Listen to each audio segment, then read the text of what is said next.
My name is Portia Sabin. I'm the president of the Music Business Association. Welcome everyone to the first edition of Music Biz Live.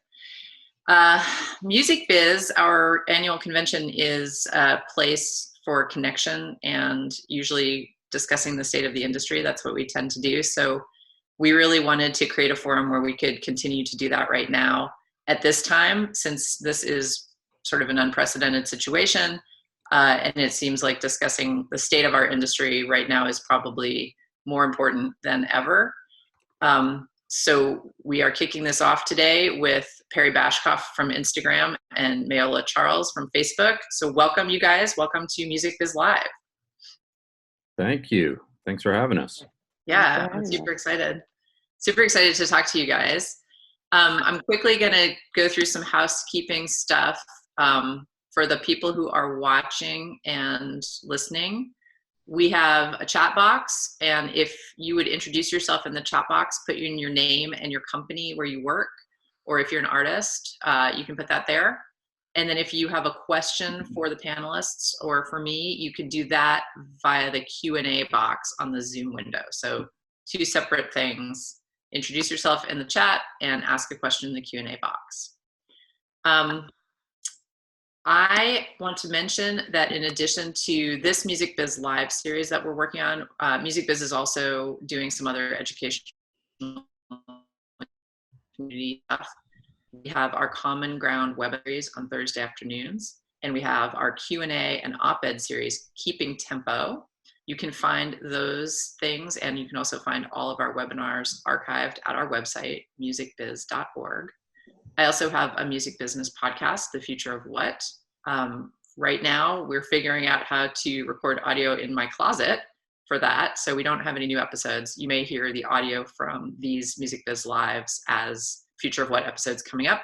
But, you know, if you've got time on your hands and you want to listen to some stuff, we have 182 episodes archived at thefutureofwhatshow.com. So,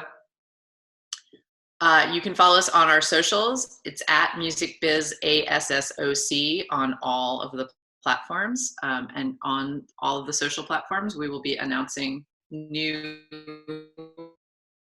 Music Biz Live sessions and all other news that we might have for you guys. This is my co-pilot. Kat is my co-pilot. And speaking of socials, our guests today are from some of the most important social media platforms. Perry Bashkoff is the head of music at Instagram, and he's also a Music Biz board member, so that is awesome. Mayola Charles is the Strategic Partnerships Manager, Entertainment and Social Impact at Facebook. Welcome again, you guys. The first question to both of you is, how are you doing? I think that's the most important thing that all of us need to sort of just connect with on a first level, is just how are we all doing at this crazy time? I can kick that. I'll kick that off. So, I mean, we are adjusting to what is definitely our new normal. As you can imagine, everyone is taking to our platforms to, execute on campaigns and projects that they had originally planned to do in person. So I think busy is the least of what I can call it. We are definitely very busy right now. And just trying to help everyone move forward with what they had planned in real life. Perry, how about you? Yeah, same, right? I mean, personally, trying to stay as positive as possible. We're out here now just over a month, I guess, juggling the online schooling and the work from home and not being able to see friends, family, neighbors, whatnot. So trying to stay as positive as possible. But to Mayola's point, man, it could not be busier right now with everyone using the platform for a bunch of different things. And quite honestly, it's kind of overwhelming to see people using the platform for exactly what it was built for. And then I think that has been kind of really fun to watch some of the new ideas, new concepts, everything from, the live DJ sets, the battles, to my kids learning, on IG Live and whatnot. So it's been really interesting to kind of watch, and we're trying to help, we're trying to help wherever we can and make sure everyone's got the best practice, the tool kits, the access to our teams. So it's been a lot. While still trying to do everything, at home and adjust to this new norm. So it's been good though. Yeah. I think that's probably, you guys maybe have it a little luckier than some. I think one of the hardest things about this has been the slowdown in other people's work environments. So it's like we went from, sort of having a plan and having like, I'm going to do this on Monday, Tuesday, Wednesday, Thursday. And then all of a sudden it's like everything just came to a screeching halt. So, even though we're all in this together, I feel like you guys maybe are a little bit on the lucky side to actually have so much work, because I think the rest of us, it's hard when you don't have your normal routine. I think getting kicked out of the normal routine is one of the most difficult things that we face. So do you want to talk a little bit about, obviously people use socials like crazy anyway. So what kinds of uses are you guys seeing that are just off the charts these days? Yeah, the live product, I think, is the one that's kind of been the standout, right? And then I would say video chat and just chat in general, because people are starting to, use Messenger and Instagram video chat, WhatsApp video chat, Facebook Messenger, Portal, all these different products and platforms that we have. They're using them for, again, what they were built for, but now kind of forced to do so. So I think that we've seen a huge increase in that. And then the live thing has been really interesting, specifically for music, where either replacement of tours, replacement of shows, just connecting with fans, speaking authentically about what they're going through, right? And we always kind of preach authenticity and consistency when we talk about best practices. And it's really, like I said, it's really overwhelming to see, superstar artists, developing artists, indie artists, everybody just kind of saying, hey, this is real. Like, it's affecting everybody. So they're being as authentic as they can be, from meditation sessions to performances to rap battles to dance parties, everything. So I think it's been, the live product is the one that I know our product team is really, really focused on, making sure that we have everything stable, and what other features and products are we going to add to what's happening. But that's really where from our perspective, from a partnerships perspective, is where we've seen the most uptick and the most time that we've had to spend with folks, making sure that they know how to go live. They know what live with is. They know, what is, and I'll tell you the other thing, the feedback loop has just gone through the roof, right? We always ask people, hey, give us feedback while you're using the products. Well, now just the overall increase of everything that's happened, with everything happening, we're getting such great, amazing feedback that hopefully the product teams are going to be able to kind of take and just refine and make everything that much better. So when we come into the new norm, everyone's able to kind of maintain or utilize these for what they are. So the live thing has been really amazing to watch. Yeah, no doubt. Mayola, do you want to speak to that at all? Yeah, it's funny because Perry and I are both on media partnerships, and so we work with the same suite of products, but my lens is a bit more, I guess, niche, in the sense that I work on these products through a social good lens. So whereas Perry is talking about people are going live, they're doing rap battles, they're doing all of these things, they're also doing them for a cause. So I'm seeing a lot of people add donate buttons to their live streams. They're launching fundraisers. They're talking about safe hands and social distancing, or safe hand washing and social distancing. So yeah, we are just being there's been a fire hose of folks that are using the products the way that they were supposed to be used, but using them for good. So that's been really exciting and really nice to see. We built these products, and these platforms are meant to promote community and serve community, and we're seeing that more now than ever. Right. I like the language that I like that you guys use is creating a shared story. And I think the stay home sticker in particular, like that initiative, the idea of creating a shared story together with everyone using that sticker, I really like that idea. Yeah, that was part of, in addition to making sure everyone has the tools and the platform stay stable, obviously our platform is an information source for a lot of people as well. So making sure that everyone has, accurate information and doing whatever we can to get out the message that is going to help us all, right? So, and that message obviously right now is stay home, if you're able to. So creating these stickers, again, our product team's kind of working overtime to make sure that stickers available. How do we pull that all together so you can see how Everyone is doing that, working with some of the key stakeholders that might have some large followings and influencers and whatnot to make sure that they're helping drive that message home. And then we have the thanks to the health heroes and whatnot. So there's a bunch of different messages happening to bring everyone together. I mean, man, this is the first time in our lifetime, right, that something is affecting the entire world, and being able to have these stickers and these messages happening in multiple languages, by the way, around the world, just bringing people together so that we can help get that message out as much as possible and get the good news out. So it was really interesting, and some people are having fun with it, obviously. The folks and this kind of hashtag WFH, work from home, right, has been a big thing that you start seeing kind of popping up, and how people are doing their work from home, and it's a new norm, right? And so you'll see us continue, I think, to kind of read the market, read the world, and see what is needed. And it's pretty interesting to watch the product teams and the engineering teams work from afar, right? I think, like a lot of folks, our offices are all shut down, and only necessary folks are in the office. Everyone else working from their apartments or their homes or whatnot, and including our engineering teams and our product teams. So being able to be reactive and actually launch these things, you're going to see hopefully some new opportunities for us all to kind of just continue to connect together. So talk a little bit about the educational nature of socials, because one of the things about socials is that people often do turn to them for information. Like, people will search for a certain topic. What are you guys doing, Mayola? I know there's some work that you guys have been doing at Facebook to try to make sure that information that people get is really good information.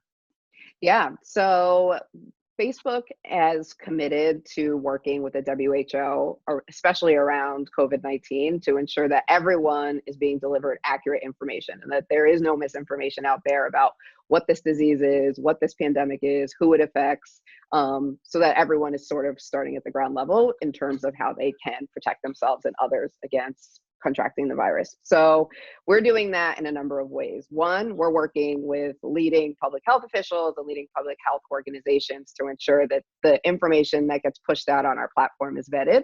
And you can see that across Facebook and Instagram. And sort of like, I think Stay at Home is a great example of that, and the content that we feed into that shared sort of story.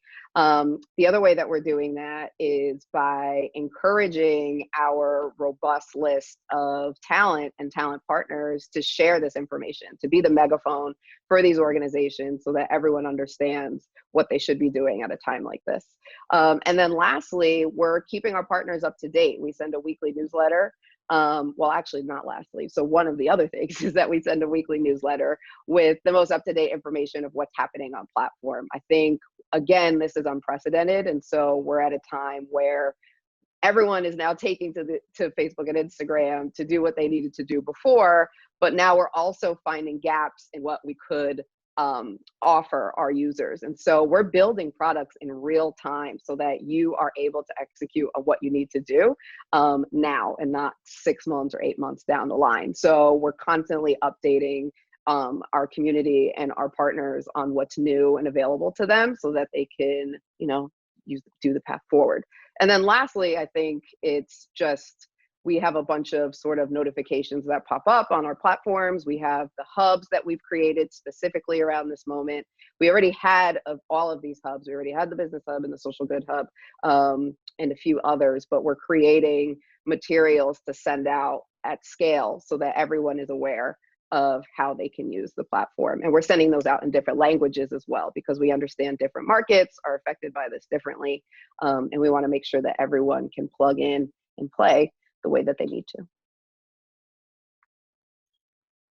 Perry, I noticed that it said that one of the things that's come up from the necessity that in the way that people are using stuff now is a new way to browse Instagram over video chat, because video is taking off so much. Can you talk a little bit about that? Yeah, I think to Mayola's point, right, I think we are absolutely learning as we go, right? We always thought that these products, these features were needed, but we're learning as we go, right? Based on both the public figures, the artists, the musicians, the athletes, and then the users, right? And so I think between video chat, regardless of the platform, Instagram, Facebook, WhatsApp. We're trying to just make sure that people can stay connected. So obviously the portal device, not a pitch, but the portal device that came out sometime last year, I think, right, has started getting adoption slowly but surely. But just a personal story, right? I mean, my wife's grandmother is in a nursing home upstate New York, has never had a device of any kind. And they of course locked down her location so people can't come in and out. We shipped her a portal. We had some help to get it set up, and now she's able to communicate at 90 plus years old, right? So that's, like that's a cool story, but there's a millions of those stories, right? Where people are staying connected to friends, family, coworkers, colleagues. You see everyone posting their work from home, happy hours and business meetings and whatnot. So I think, again, making sure that the product and the platforms are stable. That is like our number one priority right now, to make sure that with the increased usage and the increased, back and forth and lives and everything, the platform is being strained. And so we have, all hands on deck to make sure that not only is it stable and stays afloat, to Mayola's point, what else can we do, right? How do we allow people to donate and fundraise? How do we allow folks that might be on this, watching here? How do we allow them to make some money that they might have lost from a tour? So there's a lot of things that are being worked on, and again, as Mayola noted, being fast tracked. And we're sprinting on to say, how do we get out, monetization in some way, shape, or form for artists? How do we get monetization out? How do we help with, allowing physical retail stores and whatnot to enable gift card type things, right? We're exploring all of these types of things to see what is needed, how quickly can we build it, and how can it be stable, so that we can help wherever possible. I think the other thing that we've done, right, and a lot of people in the industry have done, is, who are the partners that we can raise for? Who are the partners that we can donate to help sustain and stimulate some key businesses? So I think that's one piece that unfortunately I wasn't able to get someone to join us today. But I have some info on, the small business grant stuff that Facebook is committed to. Which actually starts taking applications this week, so this is perfect timing. But yeah, I mean, the video chat piece, I mean, as you can imagine, is something that we are keeping a very close eye on because, and I've just been reading like everyone else, right? We're hearing some people having to change bit rates and whatnot so that the strain on the system and some other platforms and whatnot it can maintain. This is our only communication method in some instances. How do we make sure that we're staying connected? But again, we're seeing all kinds of really unique uses of this platform, from live to video chat, in every vertical, every industry, replacing and evolving their communication with their fans and their customers. Wow. Mayola, talk us through the donate function, because, like, for example, me, I have never set up a donate button on my Facebook page or anything. How would someone go about doing that if they were so inclined? Yeah, so you can use our charitable giving tools across Facebook and Instagram.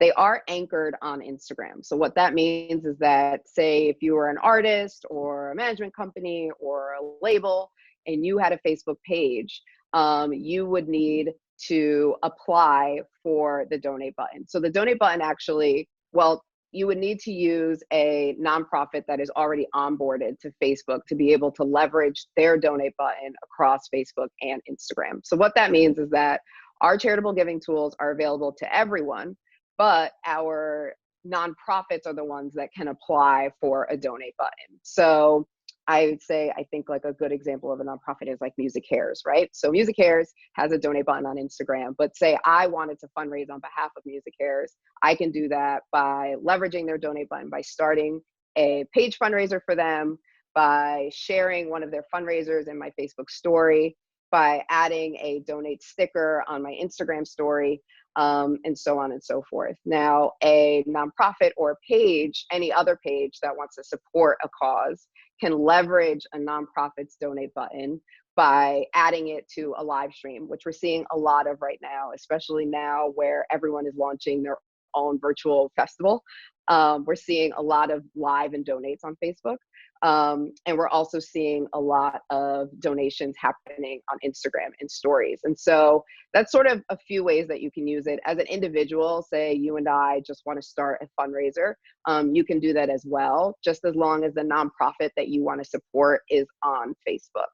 You could also use a donate button to recoup costs maybe that you are trying to get back as a result of COVID for an individual cause. On Facebook as well. So say like you are a vendor or a music crew that really lost out during this and just really wants to recoup costs, you can launch your own page fundraiser. And so the mechanics of those are a bit different. It's 100% free to fundraise on Facebook for nonprofits. There is a small fee for those who are fundraising on their own behalf, a personal fundraiser. And I'm happy to share that information after the call with those who are interested in that. But there is a large suite of charitable giving products available to all of our users. Just the way in which you use them vary based off of how you're using them. So whether it's in live or in stories, on video, in posts, and so on and so forth. And we have a really good social good hub that explains not only how to use these products, but best practices on how to use them, how to engage with fundraisers, how to amplify them, how to say thank you to donors, key moments, so on and so forth. It's great. Yeah, I should call out right here that there's the Facebook Business Resource Hub and there's also the Facebook Social Good Hub. So people can find those on Facebook. And we have URLs for those that we will post in the chat area. And that is really great. I mean, I was really blown away by the Business Resource Hub. I thought it was super comprehensive and helpful. So those are good resources to have. One question I wanted to ask you guys is, because this is an international crisis and the world is responding, what have you guys seen on these platforms about like the difference in donation from country to country? Like is, Italy raising tons of money more than other places, or is this sort of universally happening everywhere? Is there just tons of fundraising happening? Yeah, that's a great question. So we don't look at it that way, to be honest. So we are looking at the cumulative dollars raised on the platform. And right now we are seeing sort of exponential amounts of folks that are coming in and trying to figure out what they can do and give back in a moment like this. And so our tools are available globally. There are certain regions where they don't work. But we are quickly trying to expand to those regions so that everyone can plug in and create fundraising and charitable giving campaigns. We are in about 20 markets now, which means that you can either launch your own fundraiser or apply for a donation button in those markets. And again, that would enable you as a nonprofit, this is if you're a nonprofit, that would enable you to fundraise across both platforms. But as an individual, that also enables you to fundraise on behalf of a nonprofit in those markets. But right now, it is definitely a global moment and fundraising moment. We are getting a lot of requests for partnership and inbound from all reaches of the world right now for anyone that is really trying to fundraise for COVID-19 response efforts. But even beyond this moment, I think Facebook has definitely been a key player in sort of online fundraising and crowd fundraising. I know a lot of you are probably familiar with some of the other platforms that do this work, but again, we do fundraise for 100% free of fees for nonprofits. And it's also a really nice way to make fundraising a sort of community moment. So we're able to plug in a lot of our products into fundraising. It's not just this one and done fundraiser. You can incorporate groups. You can do it in a live, as I mentioned. You can share it across multiple pages. It really does become a community effort when you're fundraising on Facebook and Instagram. So we find that a lot of people repeat their fundraisers by dedicating their birthdays to certain causes. Big moments like Giving Tuesday, which is in November, which is an International Day of Giving, and around cultural moments where folks really want to find ways to give back around causes that they care about. And actually, Perry is doing that every year for Movember. He's been one of our probably like lighthouse examples of a user taking to the platform and really galvanizing his community around something that he cares about and seeing a lot of success. And so we really encourage you to check out our charitable giving products. We're here to help you figure out what they look like and how you can make them look creative and create these creative campaigns.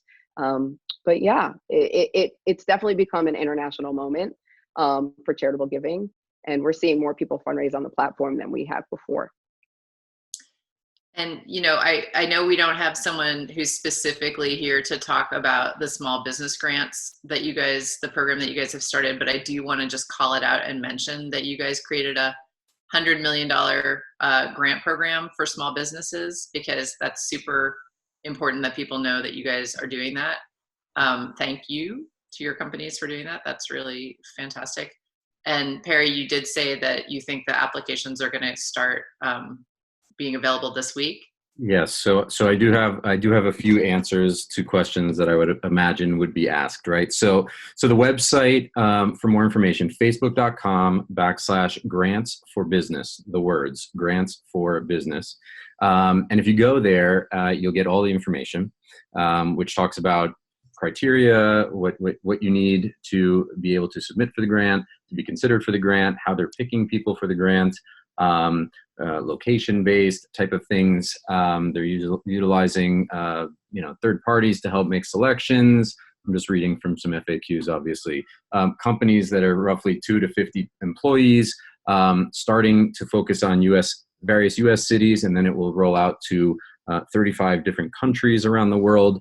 But yes, I believe starting this week, probably the end of this week, you'll be able to start submitting for a portion of this grant. And so encourage everyone to take a look at it, to learn about it. I immediately thought, as I knew that we were talking about this, and Portia on our board call last week, where we were talking about physical world and the physical retail world and the touring communities and whatnot, who are really impacted by what's going on. This is a great thing to take a look at, and a great thing that is an opportunity for people that are qualified for it. So all the information is there. Unfortunately, I wasn't able again to get someone here, but any questions that anyone might have that are not there, please feel free to follow up with Portia, and we can chase them down for sure, and get you to the right place, or get you to the right person. But there's a bunch of those happening.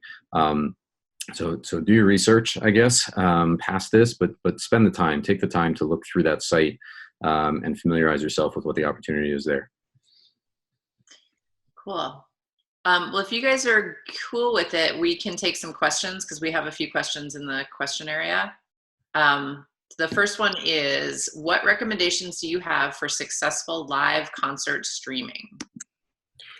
Yeah, good question. And we have some documents that I think Music Biz will be putting on their site, if they haven't already, some best practices around how to use live, specifically for the platform, Facebook and Instagram. I mean, listen, it's about being authentic. It's about making sure that, remember, most of these people are probably watching it on their phone. So you don't want these crazy wide angles. You want to make sure that you're imagining you're talking to someone like we are today. Or a FaceTime or a video chat. Be authentic, be in their face. And I don't mean in their face, I mean just, present right there. So if you're doing an acoustic performance, or you're talking, about your current situation, or you're cooking, or push-ups, or whatever it is you're doing, from a live perspective, make sure it's authentic. Specifically on the concert replacement, let's call it, whatever you can do to make your audio as good as possible. That's obviously what our industry is about, first and foremost. The visuals, I don't know if they matter as much. That's your call. But everyone is kind of seeing a whole new look. You see my work at home office here. Everyone's kind of seeing a whole new look to people in their natural habitat, if you will. So I don't think that there's much concern at this point for that type of visual representation. But again, totally your call. Again, it's about the authenticity on here. So test it out, right? Find a friend, go live by yourself, go live to a certain audience, test it out, go live with a friend, and test it out and see how it's working for you, how you can tweak it, and then go ahead and go for it. Again, we have some one sheets that will be made available on the sites, hopefully, so that you guys can just learn more about that, and really interested to see how everyone is really pulling this thing together, from acoustic performances to full-blown sets to bands and blocks and everything. I want to kind of follow up on that question, just ask the two of you from a personal perspective. One of the reasons I want to do these live discussions is to sort of talk about, like, what do we think that this is going to do to our industry over time? Like, I believe that something like this is going to create a lot of changes, and not necessarily all for the worse, right? Like, I think there's going to be some new opportunities, and it really is interesting, this live concert streaming and the things that people are doing, and engaging their fans on platforms like this. I think having no alternative obviously creates more enthusiasm for seeing live concerts at home, but maybe that's going to change things so that maybe in the future we see a lot more of this. What do you guys think? We're actually spending a bunch of time from a data perspective, kind of digging in so that we have this ready, or be able to share it along the way, for exactly that reason, right? I mean, I joke about the fact that a lot of the times we're spending times with artists and management companies and labels and whatnot, trying to educate them on how to utilize the tools. Now we're seeing people do it without a call, without a conversation. And so how do we show the value of it in a world where you actually can have people in a venue? How do we show the value of it when you have people in a venue and they're streaming your music and buying your merch, but you want to talk about some other passion that you have, right? It's that value exchange for the time, obviously, that everyone's spending on here. So we're digging into a bunch of data to really show what the engagement means to your overall being on the platform, hopefully to your overall business, from a streaming perspective, for merch and whatnot, as this all continues to evolve out. But I agree with you. I think we're going to see a lot of new uses and new needs, and hopefully some new tools, and that will make life even easier than it was, so that we're able to stay connected, and continue to bring music to fans, whether it's online, in store, or whatnot. I think people are going to experiment a little bit differently with how they do business in general and how they use the platform to get that message out. Yeah. And I think from a social good perspective, we're realizing, especially with respect to artists and with these sort of digital concerts that are happening, is that they are starting to see what a really authentic, scaled back, stripped down performance can have on a fundraising campaign. So they are seeing the connection between passion and artists and fans really, really, really grow in a really nice way, and turn out donations more than they have in the past. So I think we were operating in a world where it was, if you're going to bring something to digital, it needs to be highly produced. It needs to look really good.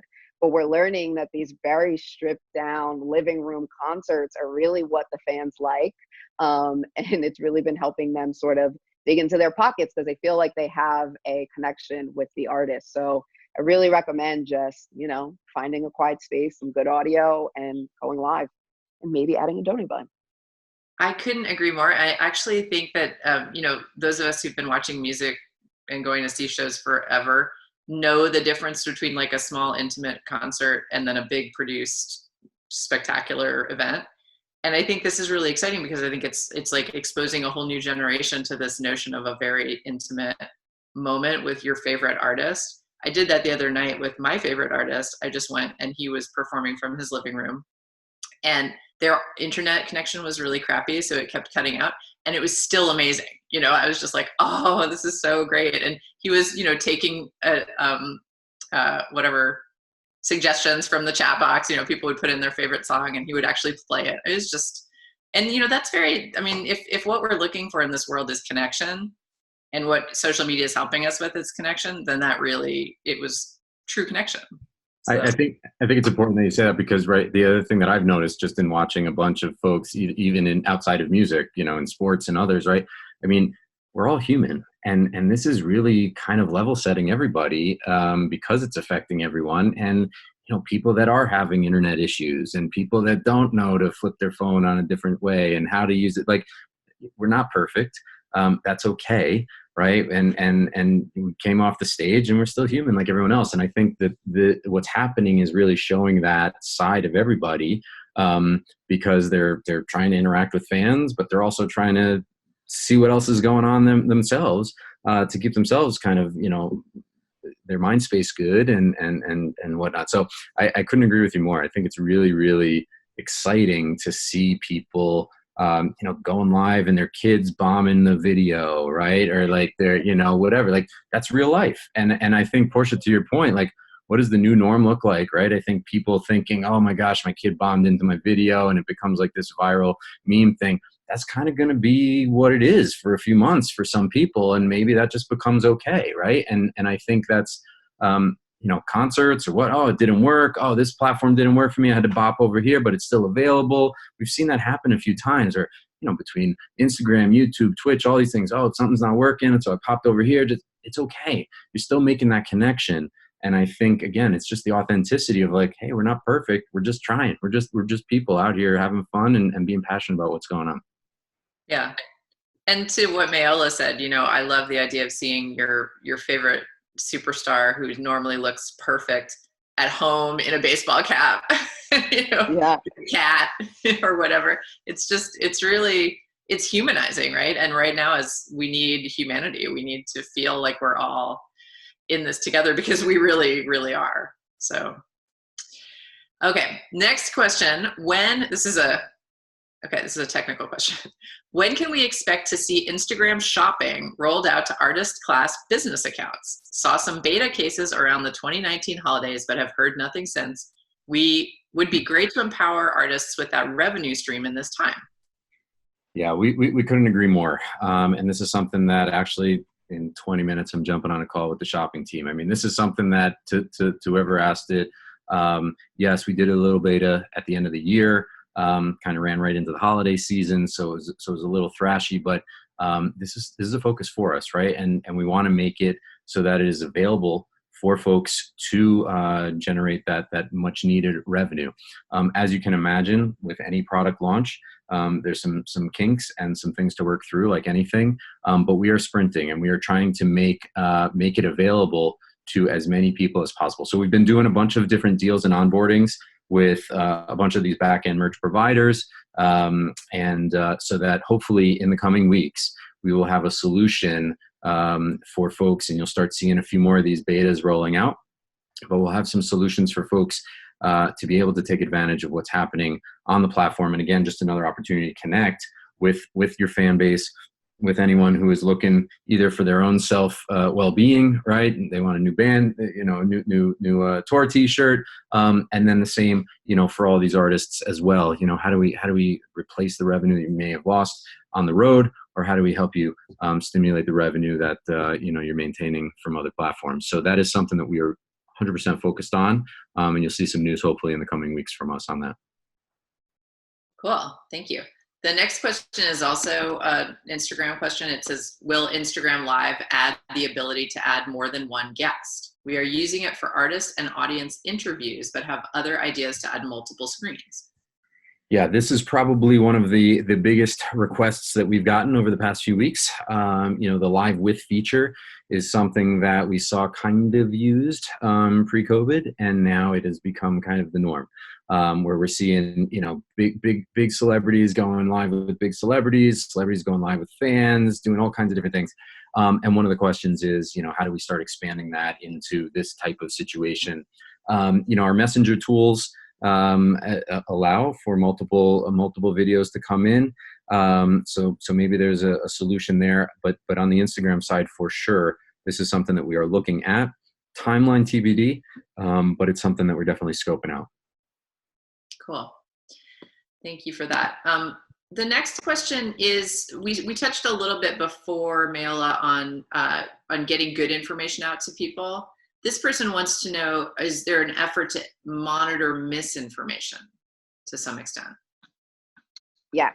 So Mark actually announced that we are committed to monitoring misinformation. And so we have committed and have invested a lot in preventing misinformation across both of our platforms. So it is a huge concerted effort. We've brought on teams to monitor the information that's going up on Facebook and on Instagram, for one, accuracy, and two, for the safety of our users. Because the least what we don't want to happen is that someone consumes some misinformation and then it ends up being harmful down the line. So I can say that Mark has actually invested in this, and you can look that up. That has been broadcasted everywhere.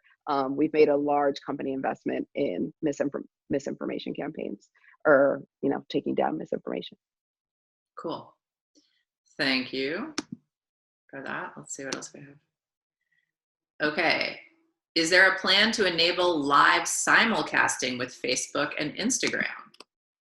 So right behind adding multiple people to live with, this is something that a lot of folks have asked for, because it's very easy to do it when you have studios and teams to do so. But man, when you're sitting in your apartment, it makes it difficult. So this is something also being scoped out as we speak.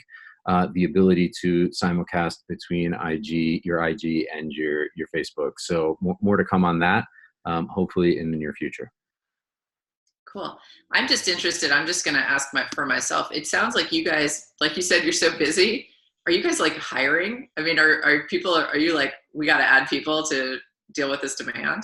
Well, I'll tell you, it's been an ongoing conversation just in general, hiring and how do you keep that going, right? Because Facebook is always growing, Facebook Inc. always growing. So there's definitely a lot of interviewing and hiring happening remotely, or we're in the process. I do know that we just announced, publicly, that we probably will hire 10,000 people before the end of the year. In what capacity?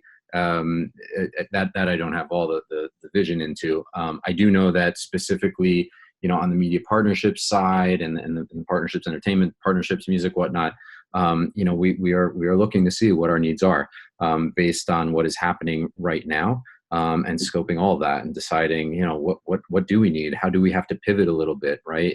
Do we have to take some resources and move them over to this necessity in the business?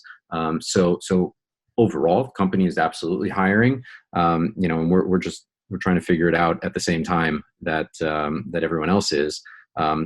What do we need to support? I do know a lot of our product and engineering folks have kind of been reassigned to support the needs of social good, where they might have been off building, new products and whatnot. We need to make sure that what is working is stable and available to everybody and continues to get better and evolve. So I do know that there's been some reallocation of resources, but we're definitely, overall, I think the company is definitely hiring. So look at the career site for sure. See if there's something, nearby, near where you live, and see if there's something that fits your skill set. Yeah.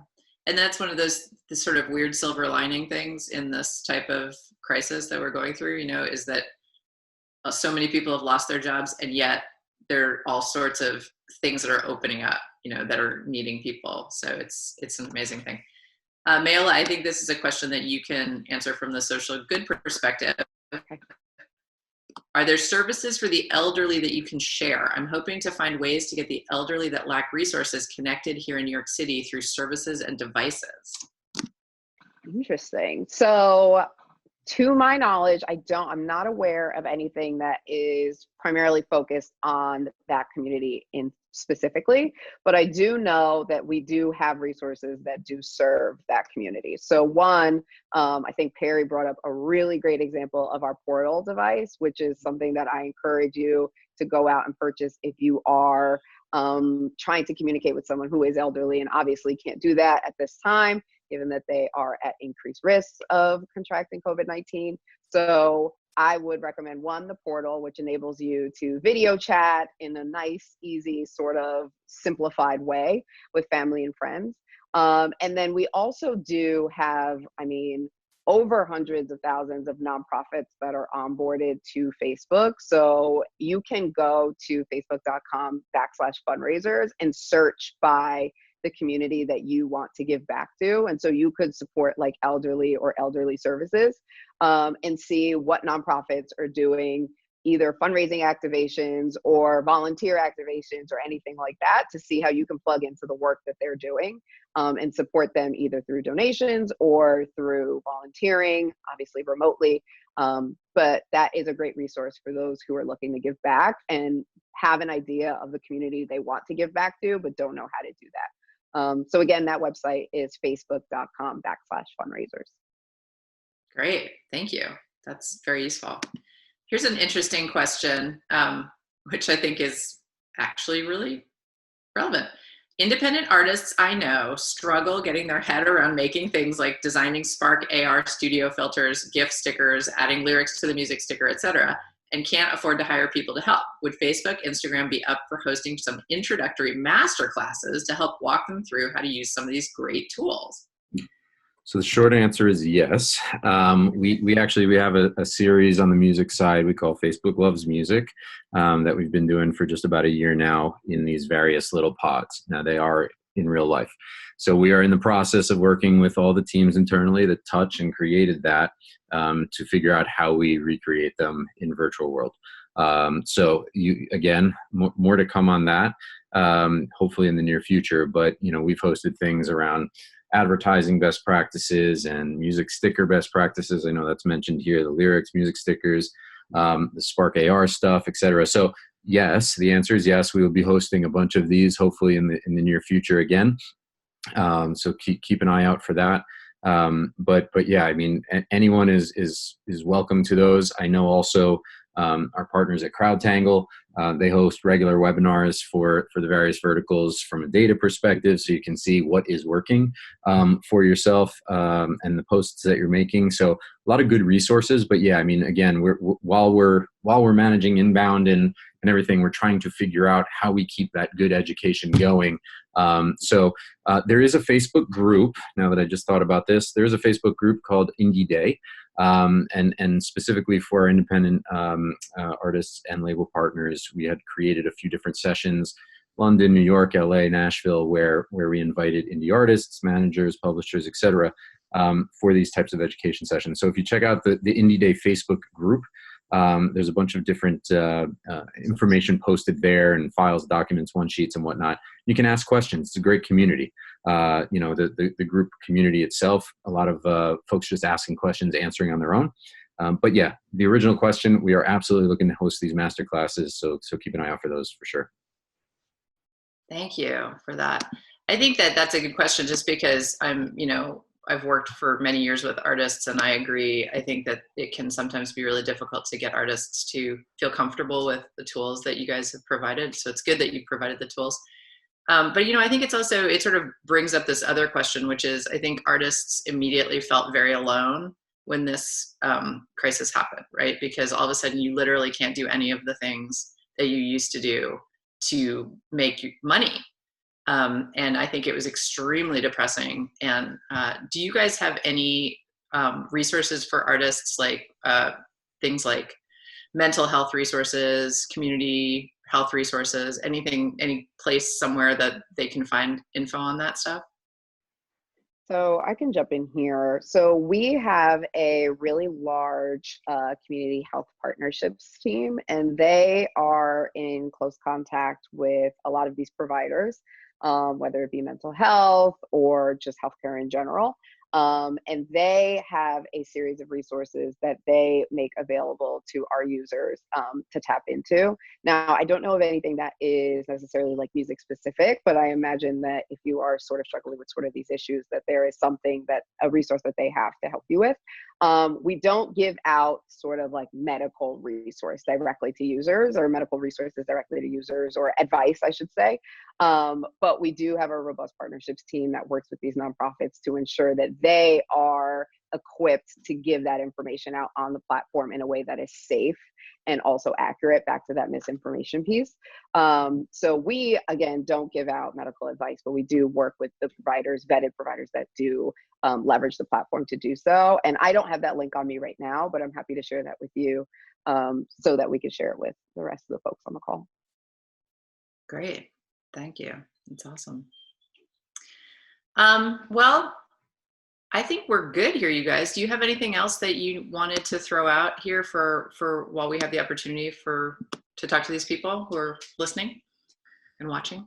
The only thing that I would throw out is, to the point we made before, where we're seeing everyone kind of take new risks, push themselves out of their comfort zone, whether it's not wearing makeup or whether it's trying IG Live for the first time or adding a donation sticker. I think, if I'm speaking, candidly to my physical retail colleagues, right? Like, now's the time to experiment. Now's the time to push yourself. Now's the time to reach out to those folks that might be able to help out and help you evolve the business, help you seek out new opportunities, brainstorm a little bit.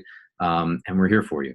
We're here to help out, and we're here to help, because we definitely do not want to see that business struggle or go away by any means. So feel free to reach out to anyone that is in the know or has the resource. And I know that those colleagues and those friends, they're struggling, and they're not sure what's going to happen when they can't get foot traffic in. And they're trying to get their online business going, and socials and whatnot. Reach out. Let us help you. Don't be afraid. Don't be afraid to ask for help. I think not only for business, for mental health, reaching out to people, making sure they're okay. That's what our platform is about. It's about bringing people together for similar passions, and we all kind of share that music passion. So please don't wait until it's too late. Don't wait until you should have said you should have. Reach out if you know people, and if you don't, reach out to me.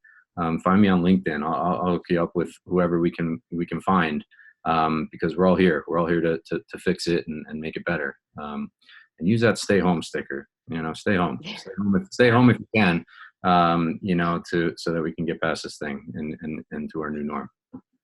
Yeah. And I just want to end it with you guys by circling back to what you said at the beginning, Perry, which is, you guys are finally getting to use these platforms. People are finally using these platforms for what they were designed to do. And I think that's really interesting, because that sort of speaks to a lot of things, right? We create things sometimes early before we really know what they're going to be needed for. But I think that, anyone who's ever been like, oh, social media is so annoying. Social media is a lifeline right now for a lot of people.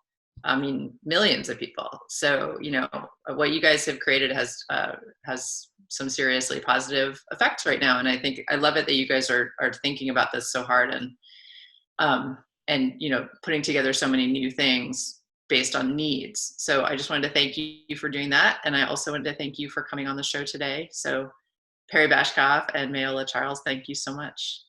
Thank you. Thank you. Thank you, guys. So everyone who's watching, thanks for coming. We are going to do another one of these on Wednesday in 2 days at the same time, 3 p.m. Central, 4 p.m. Eastern, 1 p.m. Pacific. We're going to have Mitch Glazier and Michelle Ballantyne from the RIAA, Richard Burgess from A2IM, Bart Herbison from NSAI, and Sarah from the CMA, and also David Israelite from the NMPA. If you don't know what all those acronyms are, you can show up on Wednesday and find out. But basically, these are the people who run a bunch of the trade associations in the music industry. It's going to be a great conversation about what all the trade associations are doing right now and how we can all come together, as we have been talking about today. So I'm Portia Sabin for the Music Business Association. Thank you so much for joining us, and hopefully we'll see you on Wednesday.